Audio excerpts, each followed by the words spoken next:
Innal hamdalillahi nahmaduhu wa nasta'inuhu wa nastaghfiruh wa na'udzu billahi min syururi anfusina wa min sayyiati a'malina may yahdihillahu fala mudhillalah wa may yudlilhu fala hadiyalah. Wa asyhadu an la ilaha illallah wahdahu la syarikalah wa asyhadu anna Muhammadan abduhu wa rasuluh. Ya ayyuhalladzina amanu taqullaha haqqa tuqatih wa la tamutunna illa wa antum muslimun. Ya ayyuhan nasu taqu rabbakumul ladzi khalaqakum min nafsin wahidah wa khalaqa minha zawjaha wa batha minhuma rijalan katsiran wa nisaa wattaqullaha alladzi tasaaluna bihi wal arham innallaha kana 'alaikum raqiba. Ya ayyuhalladzina amanu taqullaha wa qulu qawlan sadida yuslih lakum a'malakum wa yaghfir lakum dzunubakum wa may yuti'illaha wa rasulahu faqad faza fawzan 'azima. Fa inna asdaqal hadis kitabullah wa khairal hadiyatu Muhammadin sallallahu alaihi wasallam wa syarrul umuri muhdatsatuha wa kullu muhdatsatin bid'ah wa kullu bid'atin dhalalah wa kullu dhalalatin finnar. Allahumma shalli ala Muhammad wa ala alihi wa sahbihi wa man tabi'ahum bi ihsani ila yaumil qiyamah, amma ba'd. Ma'asyiral muslimin rahimakumullah, Allah Ta'ala telah mengatakan, wa ma atakumur rasulu fakhuduhu wa ma nahakum anhu fantahu. Dan apa-apa yang Rasulullah SAW telah datangkan kepada kalian, maka ambillah. Dan apa-apa yang Rasulullah SAW telah larang dari kalian, maka tinggalkanlah. Banyak di antara kita yang merasa bahwa kita mengambil apa yang berasal dari Rasulullah SAW itu dengan semampunya, dan kita juga meninggalkan apa yang beliau larang itu dengan semampunya.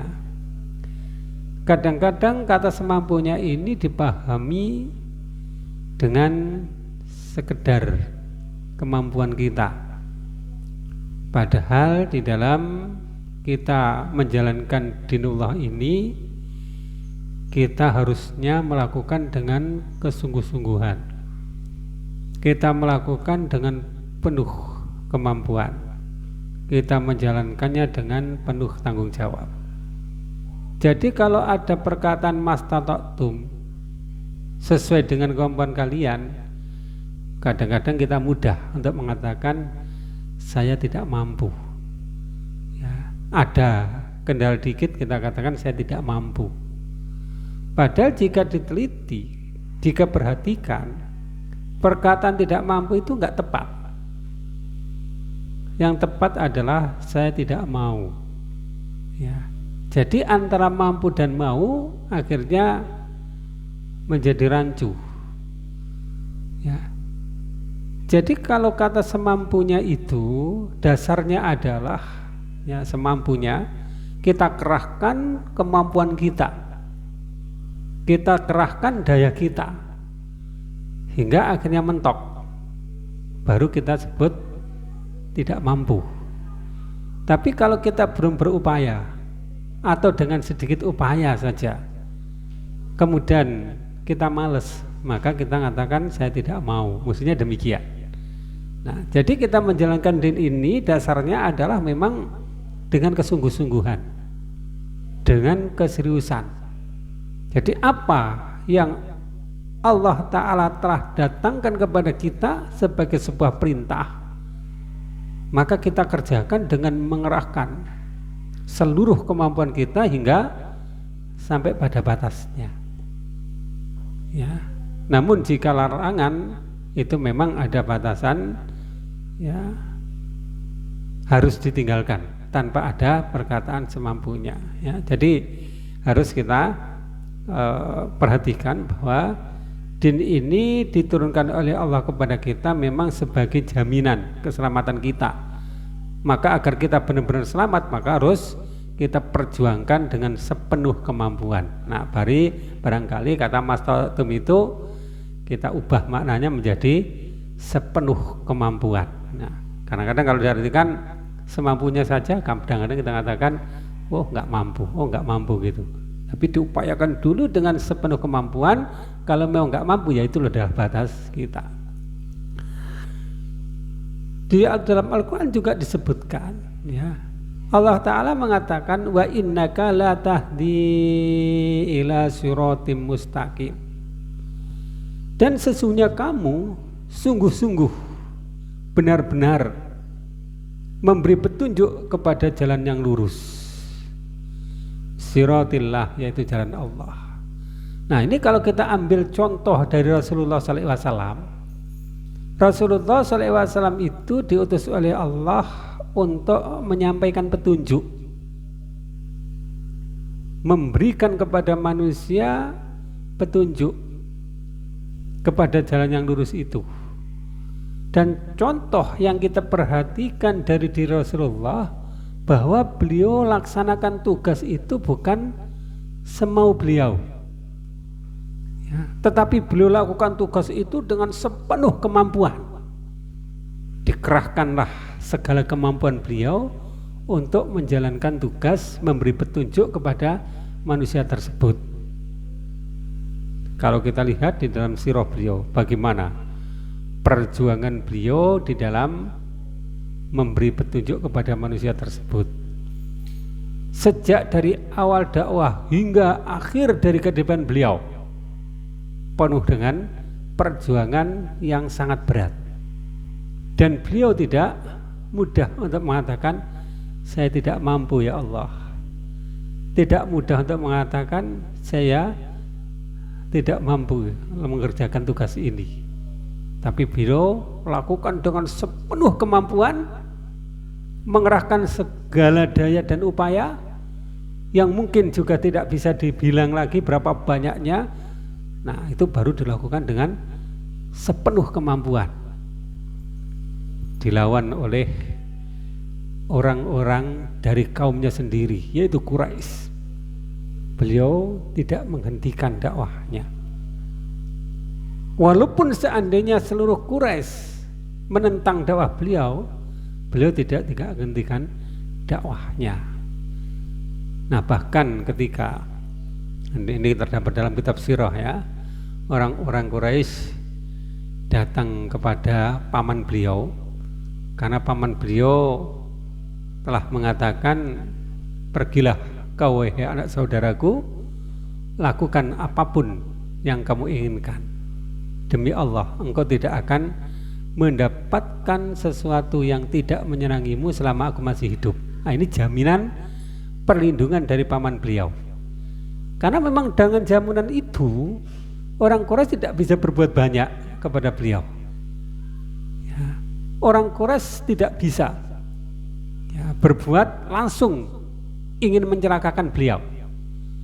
Ketika orang-orang Quraisy merasa bahwa penghalang mereka untuk menghentikan Muhammad dari menyampaikan risalah Allah tadi adalah pamannya, yaitu Abu Thalib, maka mereka pun datang kepada Abu Thalib, meminta kepada Abu Thalib agar Abu Thalib mau menyerahkan anak saudaranya tersebut kepada orang-orang Quraisy. Karena tekanan yang diterima Abu Thalib itu sangat besar, seakan-akan Abu Thalib tidak lagi mampu untuk melindungi saudaranya, maka Abu Thalib memanggil kepada anak saudaranya tersebut, yaitu Rasulullah SAW, menyampaikan apa yang diinginkan oleh orang-orang Quraisy tersebut, yaitu agar beliau menghentikan dakwahnya atau menyerahkan beliau kepada orang-orang Quraisy.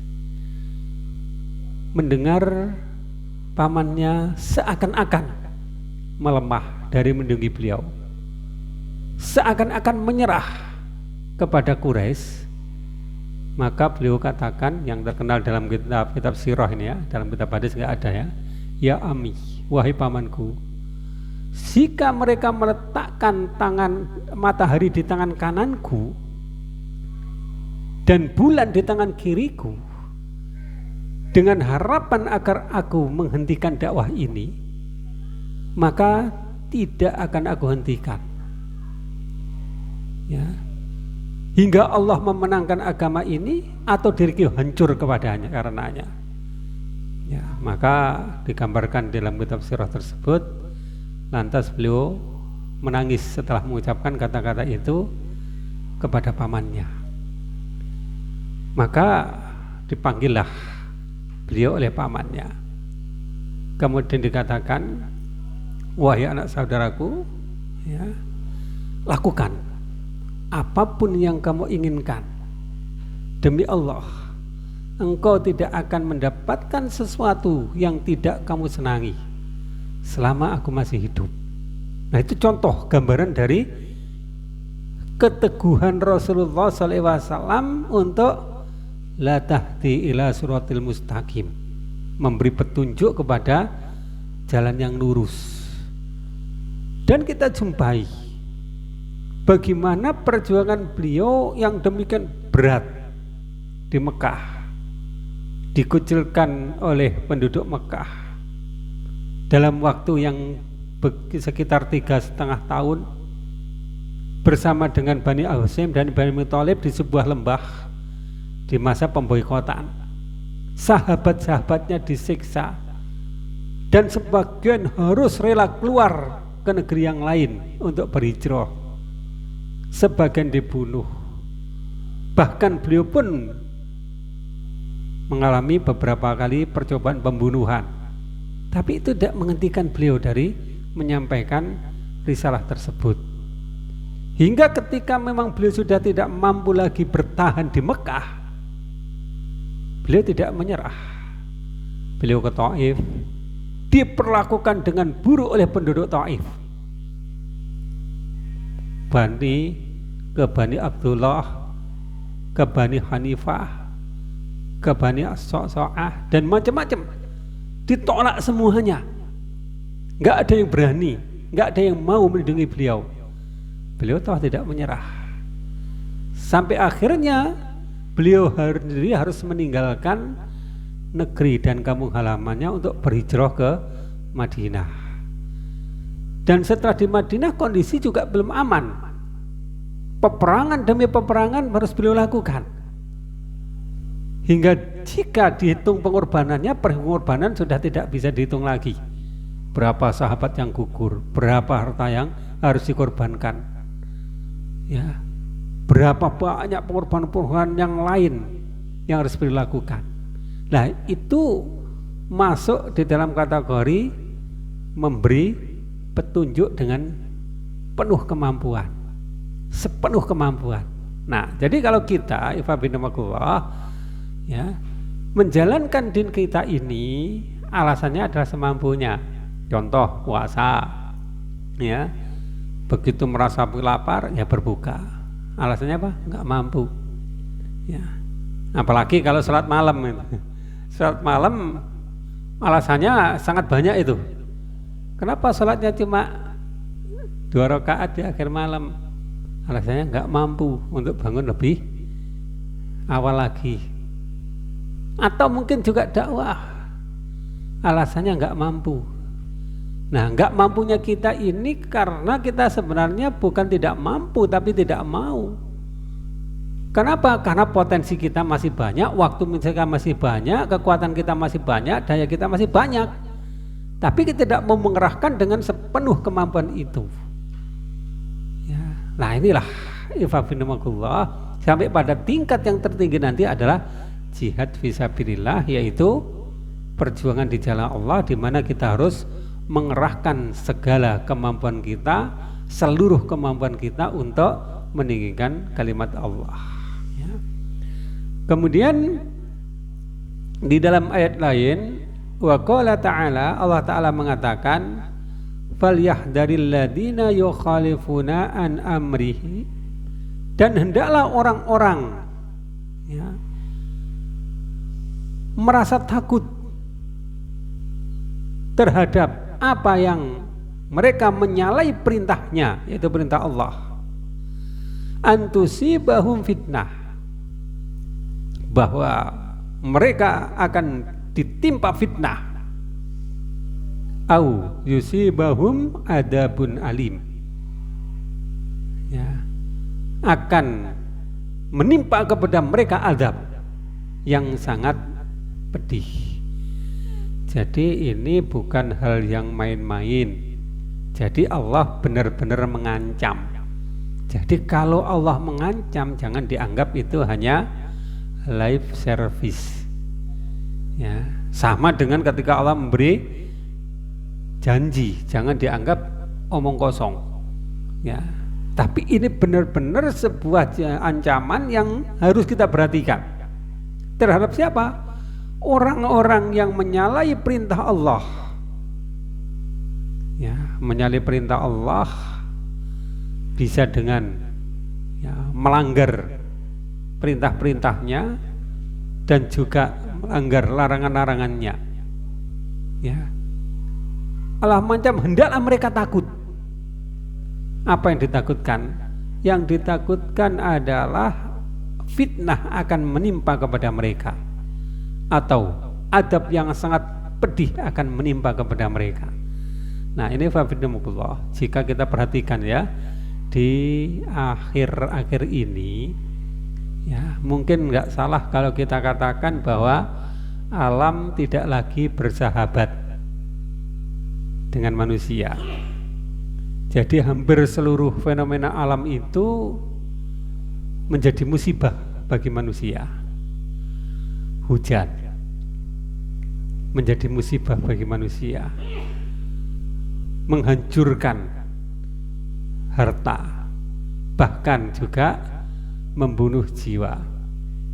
Gunung juga demikian, menghancurkan kehidupan. Ya, laut juga demikian, bumi juga demikian.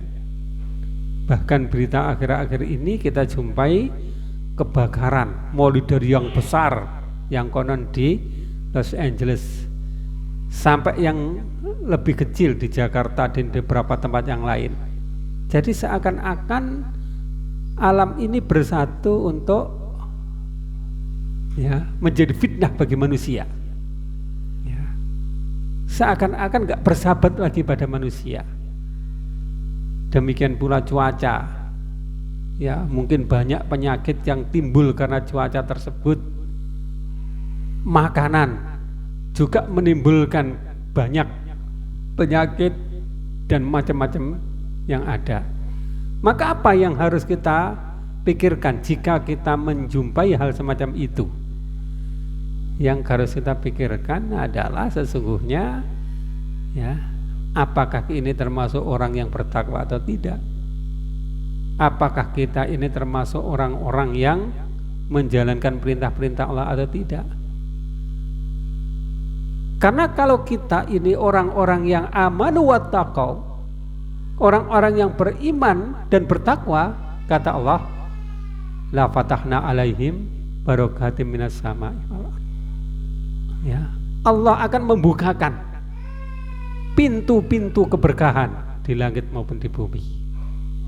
Jadi kalau kondisi kita ini dalam kondisi iman, kondisi takwa, yang terjadi adalah pintu-pintu keberkahan Allah buka. Ya.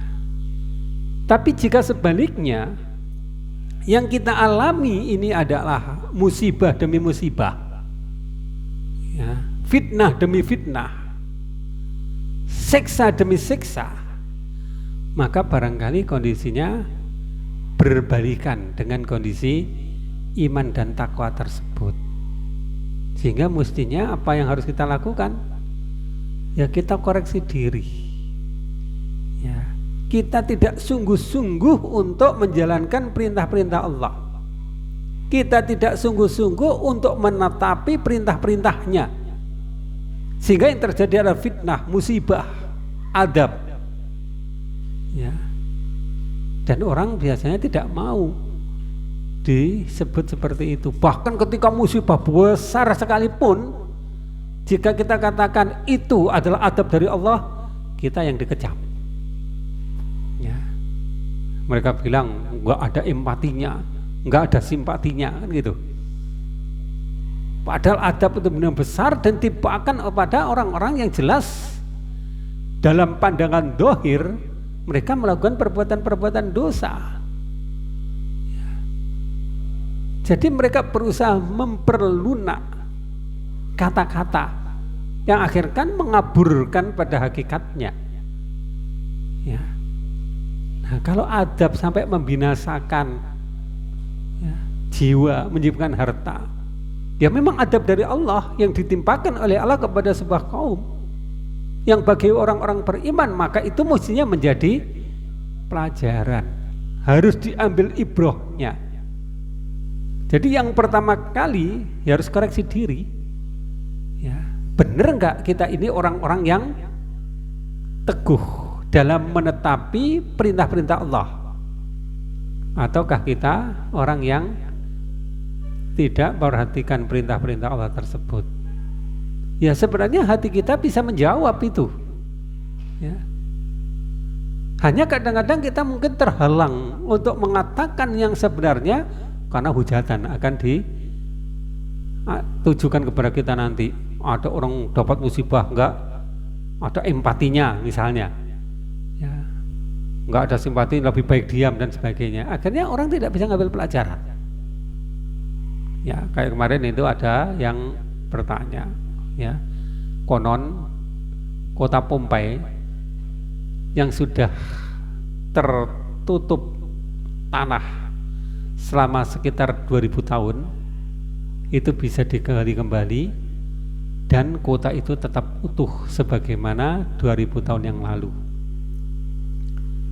Ya, kemudian ya, apa saja yang ada di kota katanya tertutup kelihatan kembali. Termasuk diantaranya adalah orang-orang yang tewas yang terawetkan oleh lahar tersebut itu bisa dibuka kembali. Dan yang paling miris di situ adalah banyaknya jasad-jasad yang mati di dalam kondisi mereka bermaksiat, berzina, lesbi, homo. Banyak jasad-jasad yang bergelimpangan di saat mereka melakukan perbuatan-perbuatan maksiat. Bahkan lukisan-lukisan dinding yang tertimbun 2000 tahunan itu masih menunjukkan lukisan-lukisan yang demikian amoral menurut bahasa kita itu. Perbuatan-perbuatan fahisah. Ya. Nah, kemudian katanya ya, jasad-jasad yang mati dalam kondisi yang seperti itu disembunyikan karena menurut mereka tidak layak untuk dilihat. Ya. Tidak pantas untuk dilihat. Ya, konon demikian. Nah, apa benar demikian? Loh, justru Allah menampakkan mereka itu kembali pada kita untuk bisa kita ambil pelajarannya, untuk bisa kita ambil ibrohnya. Ini akibat dari orang-orang yang melakukan perbuatan-perbuatan maksiat. Ini akibat dosa-dosa yang mereka lakukan. Nah, dengan disimpan atau ditutupi peristiwa itu, nah kita tidak ambil pelajaran. Kita hanya mengenang sebagai peristiwa sejarah belaka yang tidak ada sangkut paut dengan kehidupan kita saat ini. Itu adalah peristiwa sejarah yang terjadi oleh ulama yang lalu. Nah, jadi mestinya jika ada musibah, ada fitnah, ada adab yang turun, pertama kali harus kita lakukan adalah kita koreksi diri. Kita mengoreksi diri. Nah, seperti saat ini, bagaimana keadaan seperti ini? Seakan-akan langit dan bumi tidak lagi bersahabat dengan kehidupan manusia.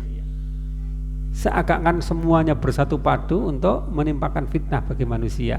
Ini kan kebalikan dari apa yang Allah katakan tadi. Seandainya penduduk negeri itu beriman dan bertakwa, la fahtahna alaihim barakatim minas samai wal ardh, maka kami akan bukakan untuk mereka keberkahan dari langit maupun bumi. Nah, kalau tidak ada keberkahan berarti kebalikannya, kondisi mereka tidak dalam kondisi iman dan takwa. Dan mungkin kita tahu persis kondisi yang semacam ini, hanya saja kita kalah di media, ya, kita kalah melawan akidah manusia yang memang sudah kondisinya semakin parah. Kenapa? Karena kita lihat di semua sisi kehidupan yang maksiat, ya. Urusan Allah tidak lagi menjadi prioritas. Kehidupan kapitalisme, materialisme mendominasi. Nah, kita berada di dalam kondisi yang terjepit, ya, sehingga kita sadar bahwa ini adalah adab Allah. Tetapi kita tidak mampu untuk menyuarakan karena media dikuasai oleh mereka, dan kalau kita suarakan suara kebenaran kita yang dikecam. Akhirnya manusia tidak bisa mengambil pelajaran dari peristiwa-peristiwa tersebut. Ayo coba, kalau kita ambil berita yang ada di media saja di sini, media yang ada ini, ya, ya, ini bukan kita cari-cari berita yang tersembunyi misalnya, atau versi-versi ini, umum yang viral di media. Apa kira-kira yang kita baca? Korupsi yang tidak ada ujung pangkalnya, dan mulai bawah hingga atas. Benar nggak kira-kira? Dan yang kita saksikan sendiri dari urusan-urusan yang berkenaan dengan kita, mulai kita ngurusi ini, ngurusi ini, ngurusi ini, ngurusi ini, semuanya tidak ada yang bersih dari korupsi, pungli dan sebagainya. Ya, ada yang merasa, wah, baik-baik saja gitu. Saya yakin nggak ada. Saya yakin semuanya mempunyai celah untuk disebut sebagai perbuatan dosa atau perbuatan jahat. Berita-berita yang lain, perilaku aparat, ya, aparat ini kan pemimpin itu, penguasa, mulai dari tingkat bawah hingga atas. Bagi mereka dapatkan jabatan, mereka mendapatkan kedudukan, mereka mendapatkan ini dan itu. Sepertinya kok nggak ada yang bisa kita katakan baik, ya. Semuanya punya celah untuk dikoreksi dari bawah hingga atas. Dan akhirnya kalau dulu orang menganggap itu korupsi, malu, ya, itu dapat jabatan karena beli, malu, ya, itu naik pangkat karena ada pendekatan, malu. Tapi sekarang apa ada rasa malu? Ada rasa sungkan. Bahkan terjadi kebalikannya, berlomba-lomba untuk melakukan yang serupa. Ya. Jadi namanya maling, namanya zina, namanya macam-macam, itu sudah menjadi sebuah pandangan yang umum bagi kita semua. Nah, kalau sudah demikian, apakah tidak wajar jika adab itu memang mengena pada kehidupan kita, jika fitnah itu mengena pada kehidupan kita, ya, dan ini masuk pada tempat-tempat yang paling sakral, yaitu lembaga-lembaga keagamaan. Kalau cerita tentang gereja, paus sampai pada tingkat bawah itu kan dari dulu sudah ada. Yang menurut kita paling sakral selama ini, yaitu tingkat pondok pesantren, lembaga pendidikan Islam, kan gitu. Beritanya sudah sangat banyak, bukan banyak lagi, sangat banyak. Bahkan terhadap fenomena semacam ini, ya, anak menjumpai sejak anak kecil dulu bagaimana perilaku itu terjadi dalam lembaga yang paling sakral, ya. Nah, kalau ini sudah demikian, apa yang terjadi? Ya wajar jika adab Allah turunkan, ya. Jadi koreksi diri pertama.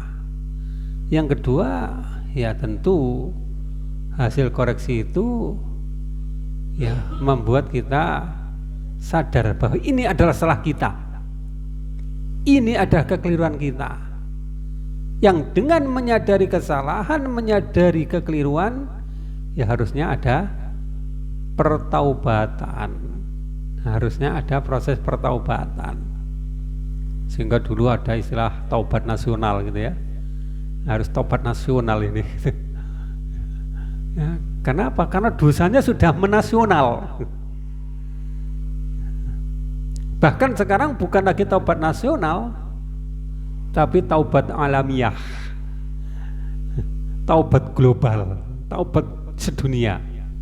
Harusnya demikian ya. Kenapa? Kerusakan terjadi di seluruh penjuru dunia, dan gak cukup hanya taubat perorangan saja itu, karena yang perorangan ini tidak akan bisa mewarnai kepada orang banyak seperti ini ya. Jadi harus ada proses pertobatan.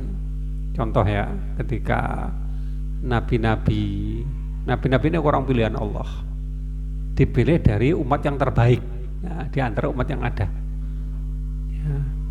Mereka melakukan sebuah kesalahan seperti Nabi Adam misalnya, maka fatalaqa Adamu min rabbihi kalimatin, Adam pun menerima kalimat taubat ya, beberapa kalimat dari Rabbnya, fataba alaih, maka dia pun menerima taubat atasnya.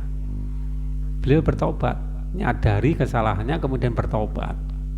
Ketika Nabi Yunus juga demikian, melakukan sesuatu yang salah, kemudian beliau bertobat ya, dan kalimat Allah turunkan untuk membimbing mereka tobat.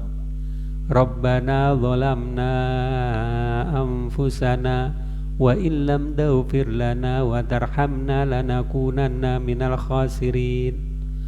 Wahai Rabb kami, sesungguhnya kami adalah orang yang mendolimi diri kami sendiri, maka jika Engkau tidak mengampuni kami dan tidak memberi rahmat kami, maka sungguh kami termasuk orang-orang yang merugi. Jadi setelah kita sadar bahwa kita melakukan dosa, melakukan kesalahan, maka harus disertai dengan taubat. Dan taubat pun juga demikian, bukan sebagaimana kata orang-orang taubat lombok. Apa taubat lombok? Hah? Begitu makan kepedesan ya, merasa seakan-akan kapok, tapi makan lagi ya cari pedes lagi gitu. Kecuali anak yang konsisten anak taubat dan tidak kembali ya.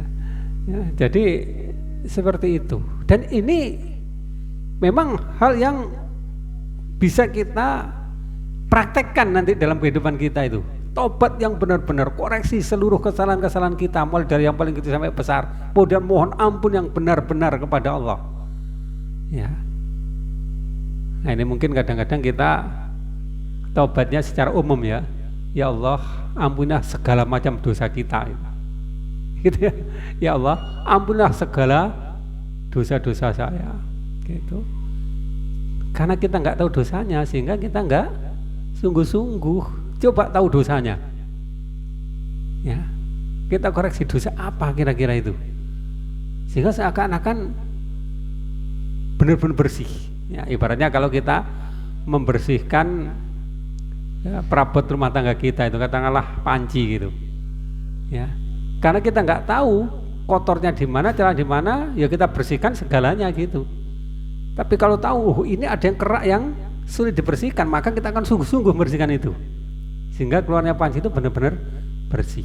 Nah taubat pun juga demikian, koreksi sampai pada perkara yang detail pada diri kita, kemudian kita taubat ya. Maka jika itu dilakukan, yang kata orang dulu sebut dengan taubat nasional, yang sekarang kita tambah dengan taubat global, jadi apa saja yang menjadi salah secara nasional atau global ini harus dikoreksi betul, kemudian dibersihkan.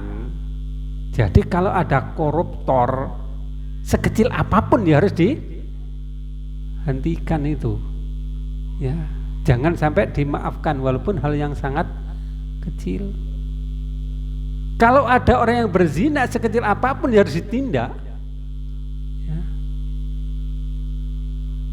Kalau ada orang bermaksiat sekecil apapun ya harus ditindak. Nah, kadang-kadang kita memahami syariah itu kan secara salah. Nah, kemudian ada yang bertanya ini, Ustadz, orang yang tidak berpuasa di bulan Ramadan, ya, karena kesengajaan atau berbuka di tengah jalan karena kesengajaan, hukumnya apa? Ya. Kalau kita bertanya pada ahli fikih, ya gak ada hukumannya, kecuali hukuman di sisi Allah. Ya. Karena memang Al-Quran gak menyebutkan jenis hukumannya. Hadis juga bisa menyebutkan jenis hukumannya. Ya. Yang disebutkan hadis yang ada hukumannya kan berbuka dengan sengaja karena berhubungan badan atau bersetubuh. Apa hukumannya? Disebutkan pertama adalah faku raqabah, ya, membebaskan budak. Kemudian yang kedua, puasa syahraini mutatabi'ain, 2 bulan berturut-turut. Ya. Kemudian yang ketiga, memberi makan sitina miskinan, 60 orang miskin. Itu bagi yang bersetubuh di siang hari bulan Ramadan dengan sengaja. Terus kalau yang makan dengan sengaja, apa hukumannya? Enggak disebutkan dalam Al-Quran, enggak disebut dalam hadis. Berarti enggak ada hukumannya, kan gitu kita kadang-kadang. Sehingga kalau ada orang-orang enggak berpuasa itu enggak ada hukumannya seakan-akan, kecuali hukuman di sisi Allah. Lah ini memahami ini yang salah. Ya. Artinya kita nggak sungguh-sungguh untuk menjalankan hukum-hukum puasa itu. Kalau Allah tidak menyebutkan hukuman, Rasulullah tidak menyebutkan hukuman, bukan berarti nggak ada hukuman. Karena di dalam kehidupan umat muslim ini itu masih ada institusi yang juga berkewajiban menegakkan hukum Allah, yaitu hakim atau qadhi. Sehingga qadhi bisa menimpakan hukuman kepada orang-orang yang melanggar, ya, perintah-perintah Allah tersebut. Contoh dengan hukuman cambuk mungkin, ya, atau pukulan, atau penjara, atau yang lain-lain. Sehingga orang tidak mudah untuk meremehkan hukum Allah tersebut. Nah sekarang kita meremehkan, bahkan, nah hukuman itu kan, permasalahan ini kan juga kita pahami seperti itu. Ketika kita misalnya, contoh ya, ini maaf mungkin kalau ngaji atau talabul ilmi wajib apa enggak bagi kita? Wajib enggak? Yang mewajibkan siapa? Yang menjawabkan dari atas, gitu ya. Iya kan? Ya. Ketika kita enggak ngaji misalnya, kita kan mudah beralasan, saya repot. Ya, saya masih ada kerjaan, anak-anak masih nangis, ya, mungkin saya sedang keluar kota. Mudahnya akan kita beralasan itu kan, sehingga seakan-akan kewajiban dari Allah itu nggak mengikat pada kita. Sangat mudah kita beralasan, dan seakan-akan, ya, alasan kita diterima begitu saja oleh Allah, nggak diadili nanti. Nah ini pola semacam ini juga terjadi pada kita itu, ya. Hal semacam ini juga terjadi pada kita.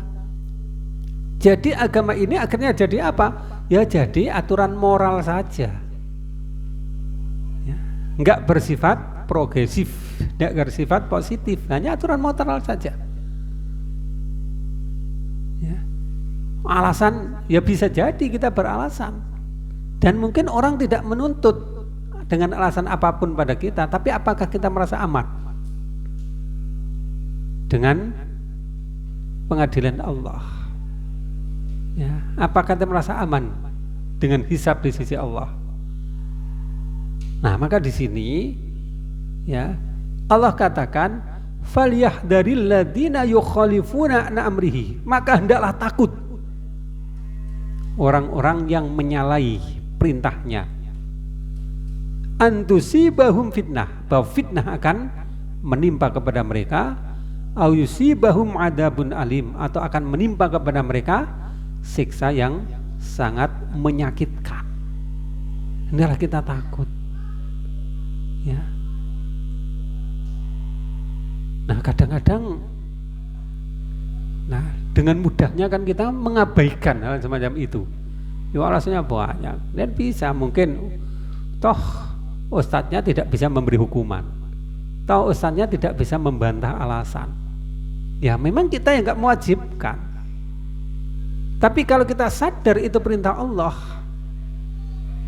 ya, maka kita akan tahu bahwa tidak ada yang berhak memerintah yang lebih kuat perintahnya daripada perintah Allah. Walaupun itu orang tua, walaupun ustadz, walaupun pemimpin, ya, yang perintahnya terkuat itu adalah Allah. Nah, sehingga kita mungkin, ya, tugas dakwah dalam perjalanan yang jauh, ada yang mengatakan tugas yang jauh, ada yang mengatakan ya dinikmati saja Ustadz. Gimana cara menikmatinya itu juga kadang-kadang nggak tahu kita. Cara nikmatinya itu nggak tahu kita. Kayak kemarin ini saya pergi ke Malang 8 jam lebih nyetir sendiri gitu ya. Google Map tidak bersahabat kayaknya, saat itu nggak bersahabat. Kalau saya perjalanan dengan Pak Ari, Google Map itu pilih kasih. Pak Ari selalu diarahkan ke arah kanan, saya diarahkan ke arah kiri. Ya, selalu demikian. Nah kemarin Google Map-nya nggak bersahabat.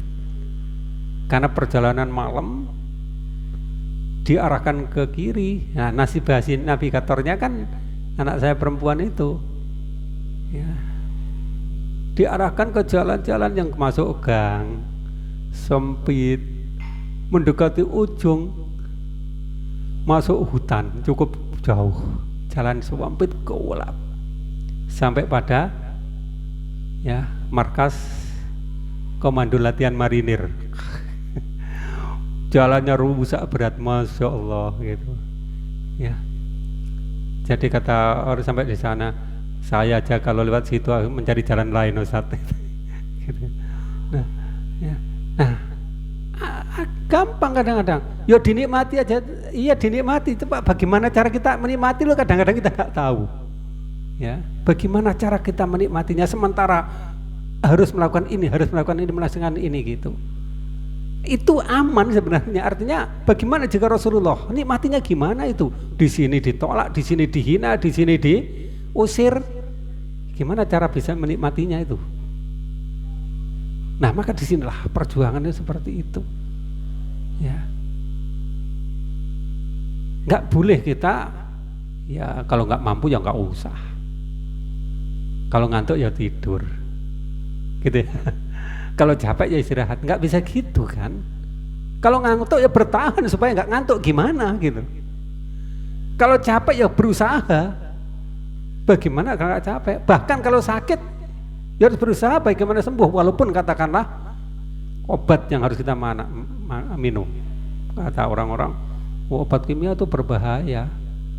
Saya lebih baik minum sesuatu yang berbahaya tapi tugas terlaksana daripada saya mengabaikan tugas sedangkan badan saya selamat.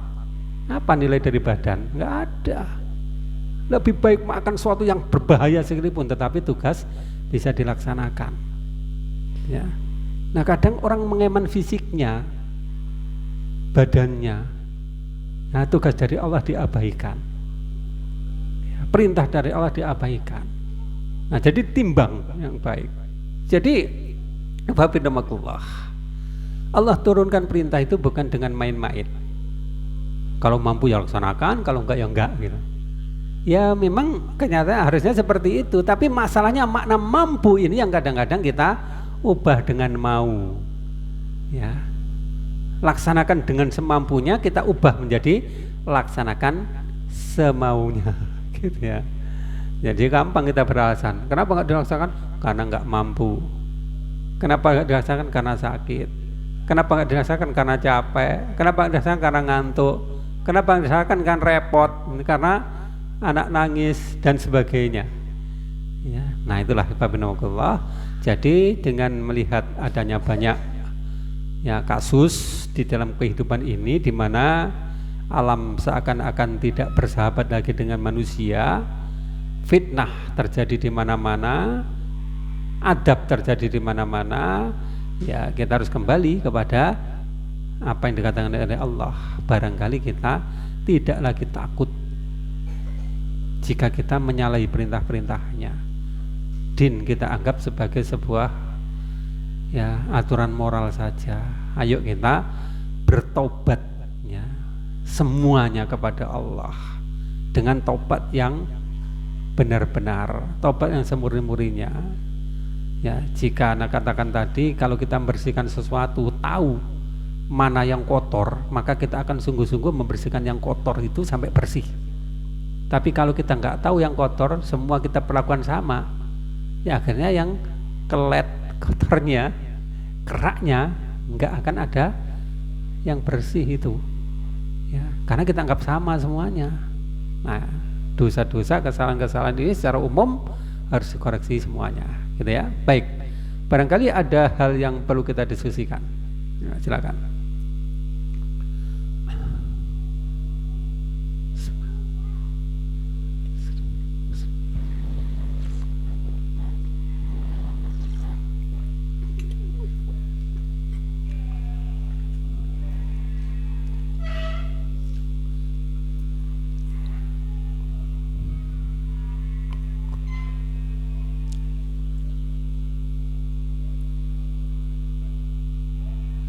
Ya, silakan.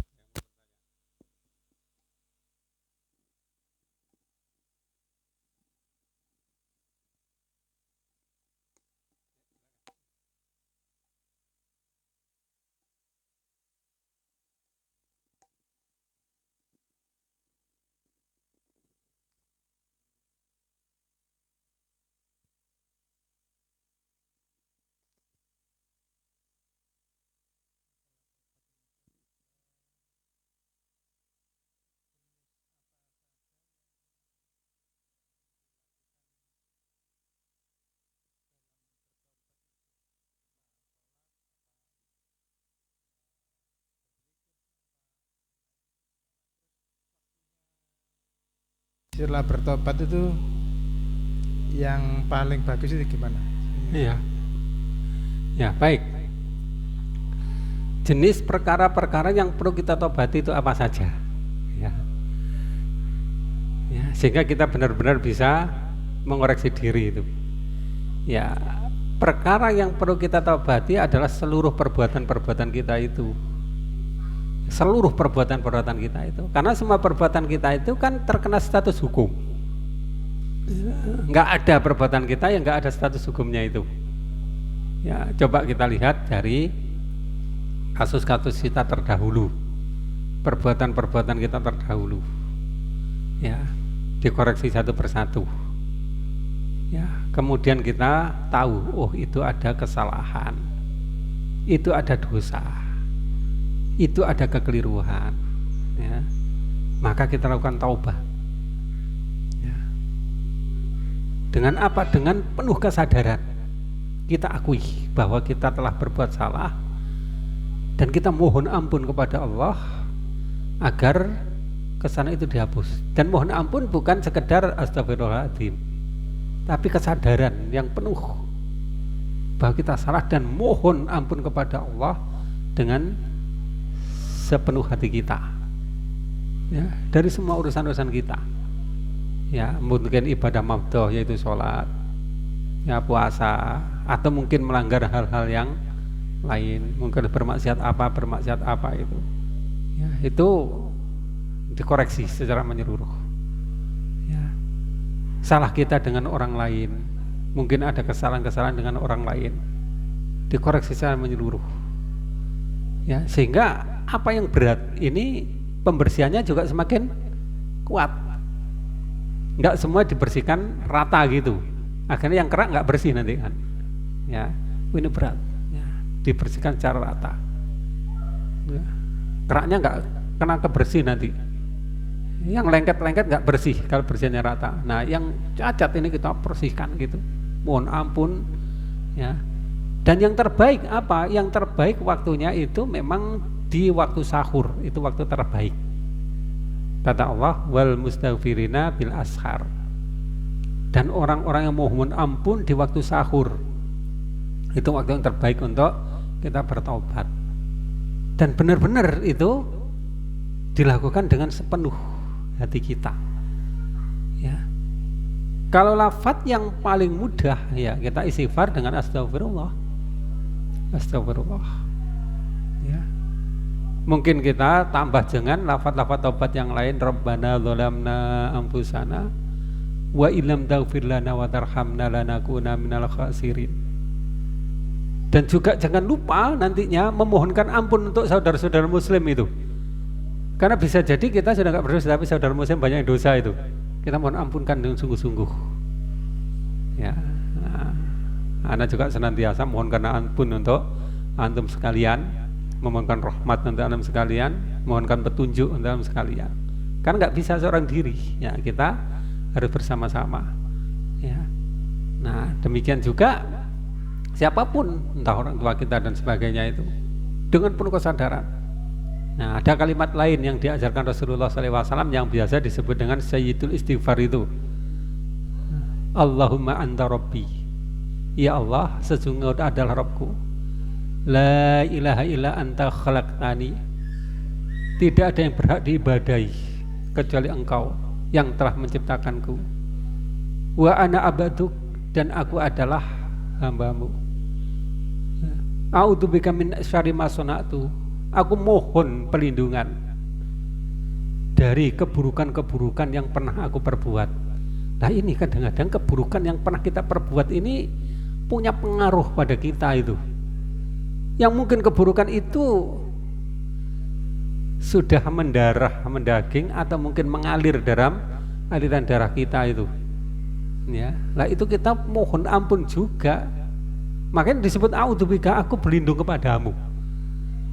Kenapa kita minta perlindungan pada Allah? Karena kita tidak mampu melaksanakan sendiri itu, mencegah sendiri nggak mampu, mengatasi sendiri nggak mampu. Jadi satu-satunya perlindungan Allah, karena itu sudah masuk dalam aliran darah kita, masuk di dalam diri kita itu. Mohon perlindungan kepada Allah. Wa'udzubika min syarri ma sana'tu abulaka bi nikmatika alayya, aku mengakui tentang nikmat yang kau berikan padaku. Wa'abu min dambi, aku juga menyadari akan dosa-dosaku. Ya. Nah, jadi diungkapkan rasa taubat itu dengan sungguh-sungguh, dikoreksi. Ya, kemudian faghfir ya Allah, ampunilah kepadaku gitu. Itu waktu yang paling baik, waktu sahur. Ya, dengan penuh pengharapan kepada Allah. Dengan penuh kecemasan. Cemas apa? Cemas kalau Allah tidak mengampuni. Karena bisa jadi Allah nggak mengampuni. Ya, bisa jadi. Kan itu haknya Allah. Nah, makanya kita mohon dengan sungguh-sungguh.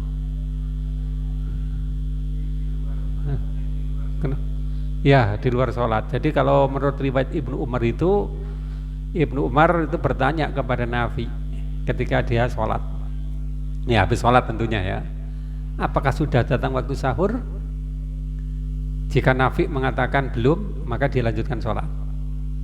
Jika Nafi mengatakan sudah, maka dia hentikan sholat untuk beristighfar itu. Ya, beristighfar. Ya. Dan ini harus jadi ya, perbuatan utama kita itu sebenarnya. Harus jadi aktivitas utama kita itu. Kenapa? Al-Quran menyebutkan kadang-kadang ya gini lah, Ikhwan Fillah. Kita ini kadang-kadang menjalankan syariah, memperjuangkan syariah itu sesuai dengan hawa nafsu kita itu. Mana yang kita anggap baik ya kita perjuangkan. Mana yang kita anggap masuk akal kita perjuangkan. Kadang-kadang demikian. Padahal dasarnya apa? Al-Quran nggak ada, hadis nggak ada. Ya.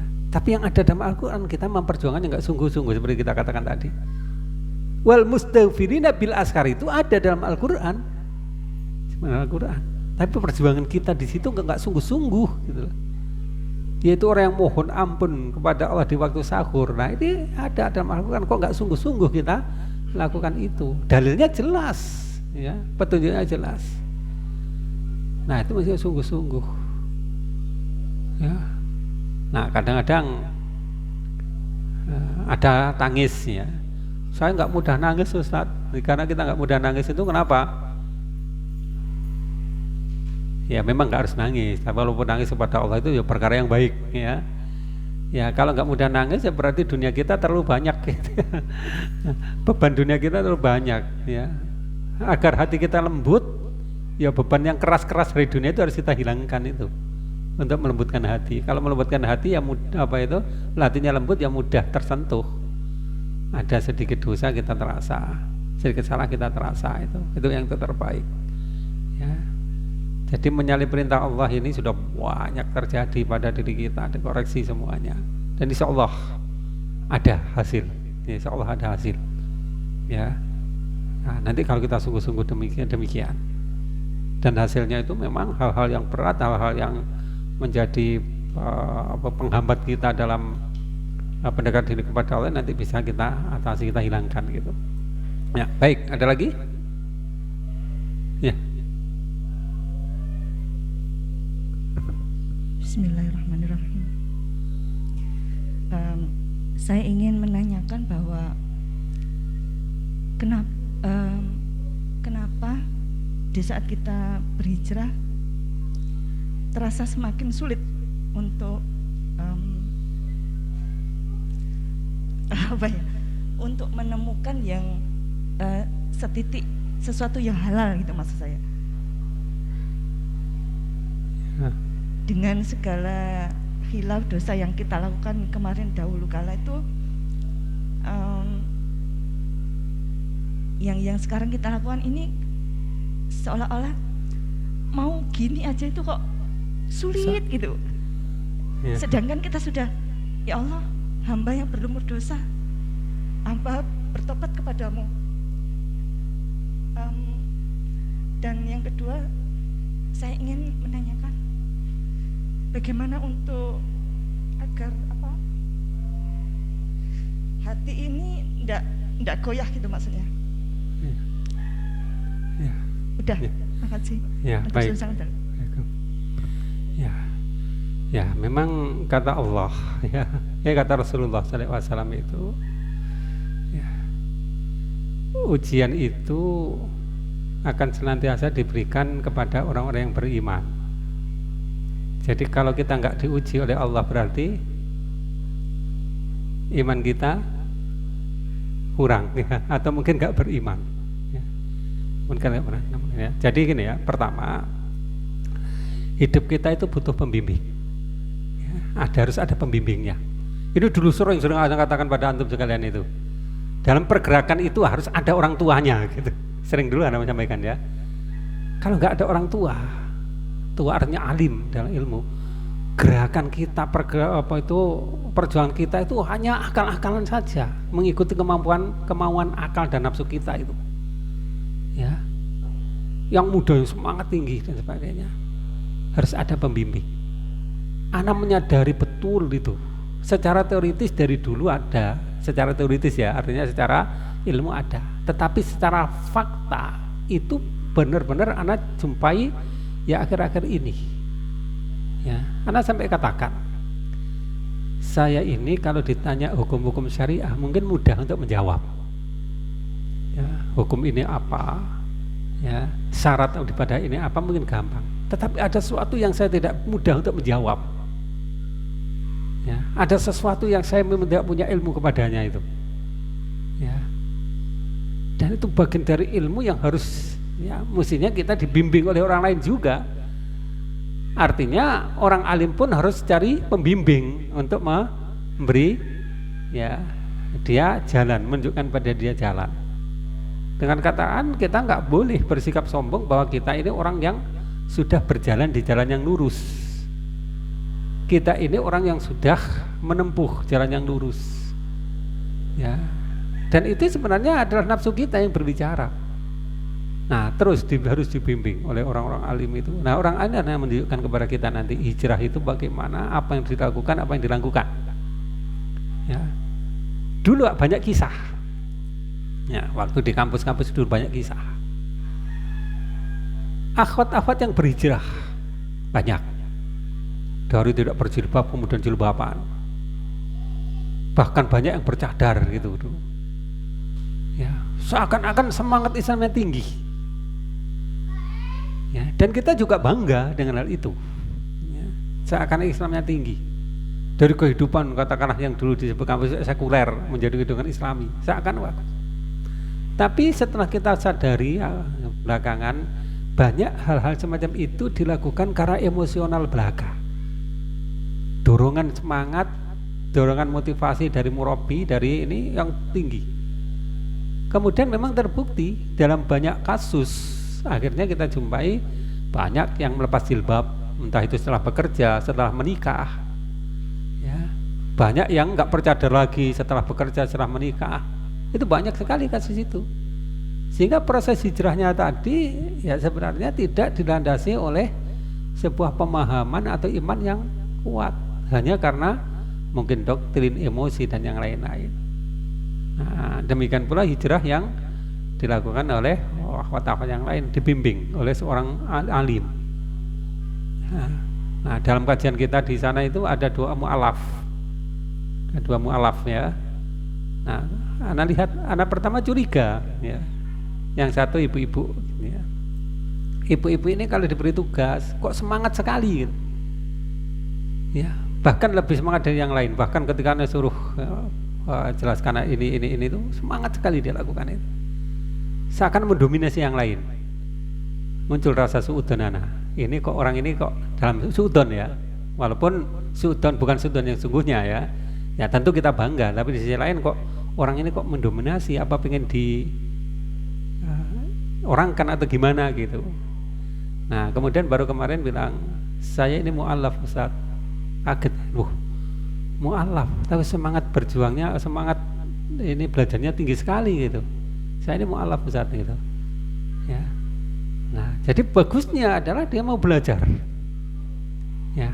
Kan ada mu'alaf yang dibimbing justru oleh Ustaz siapa itu? Ustaz yang sering ngomong goblok gitu.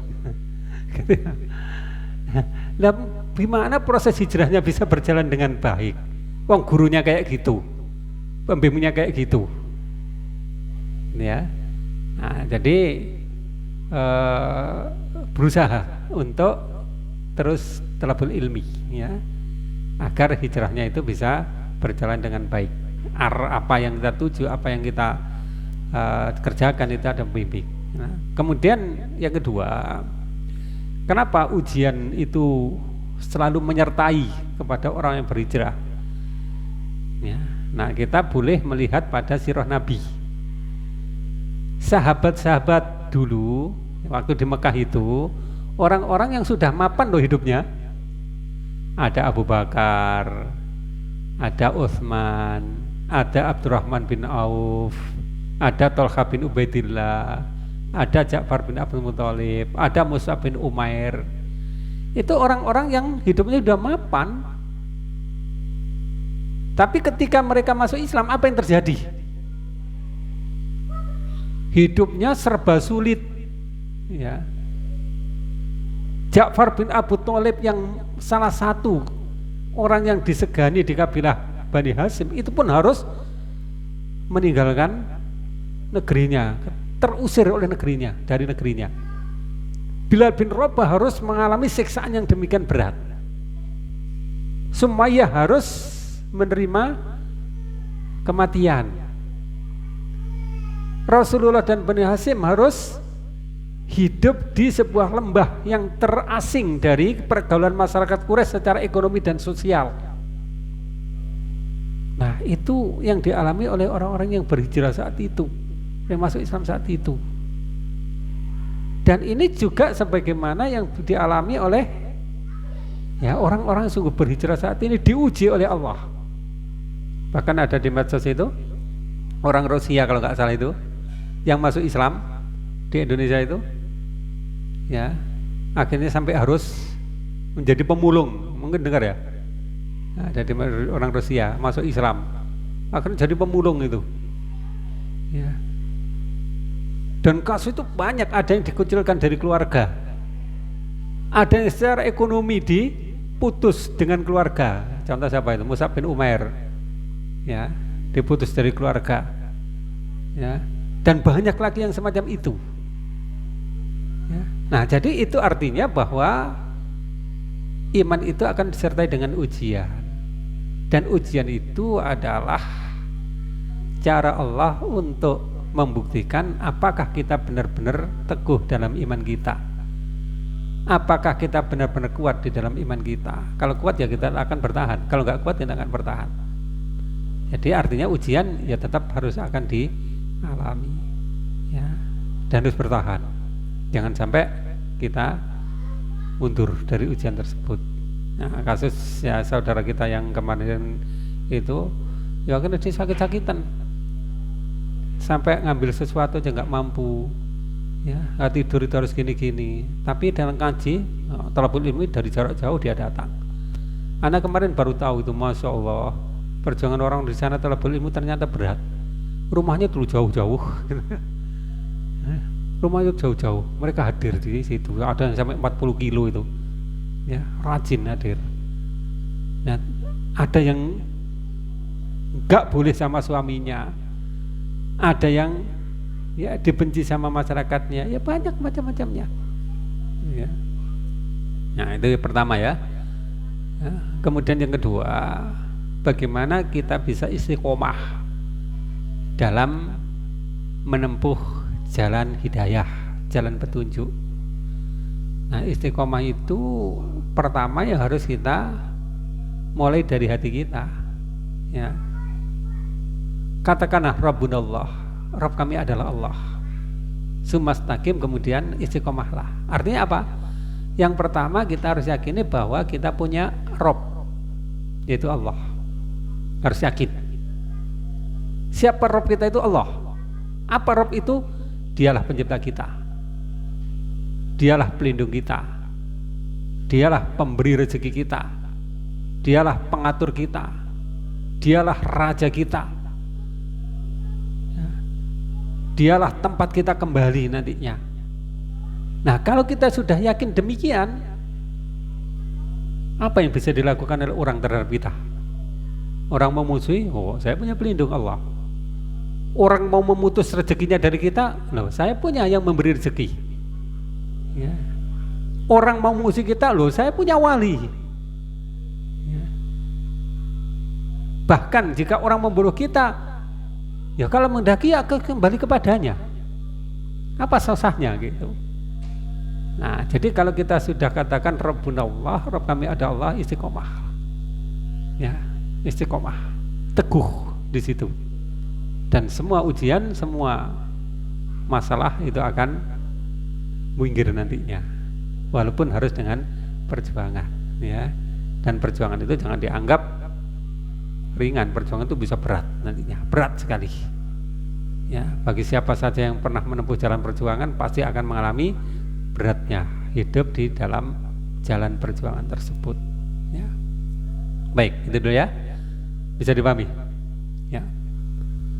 Ya, baik, untuk sesi kita kali ini kita cukupkan ya. Aku lihat, astagfirullah.